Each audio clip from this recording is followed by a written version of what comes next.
Hivi unajua chanzo kikuu cha mifupa imara? Wengi huzani ni maziwa pekee. Ukweli ni kwamba calcium ni kitu cha muhimu sana kwenye upande wa mifupa yako. Vitamini D husaidia mwili kufyonza calcium kwenye mwili wako. Lakini kitu kingine ambacho inatakiwa uzingatie ni lishe bora. Kitu kingine, jua nayo pia linasaidia sana. Ukiwa unapigwa na jua, inaweza ikakusaidia kwenye upande wa mifupa.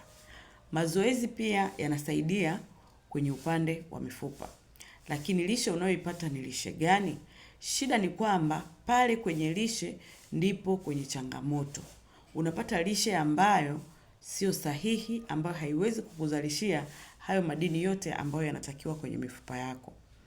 Leo hii niko hapa kukueleza kwamba kuna lishe bora, tiba lishe ambayo unaweza ukakitumia ikakupa madini yote ya mifupa, ukiachana na vyakula ambavyo ungekula vikakuongezea lishe. Na kwa sababu vyakula vyenyewe sasa hivi vyote tayari ni artificial, vinaweza vikakupotezea tu na visikusaidie kitu chochote kwenye mwili, lakini ukatumia lishe kwa ajili ya kuongeza vile vitamini ambavyo vinatakiwa kwenye mifupa.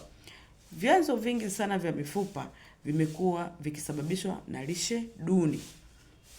Kama uko hapa, usisahau kulike, usisahau kufollow, usisahau kushare kwa watu wengine ili na wenyewe waweze kujifunza.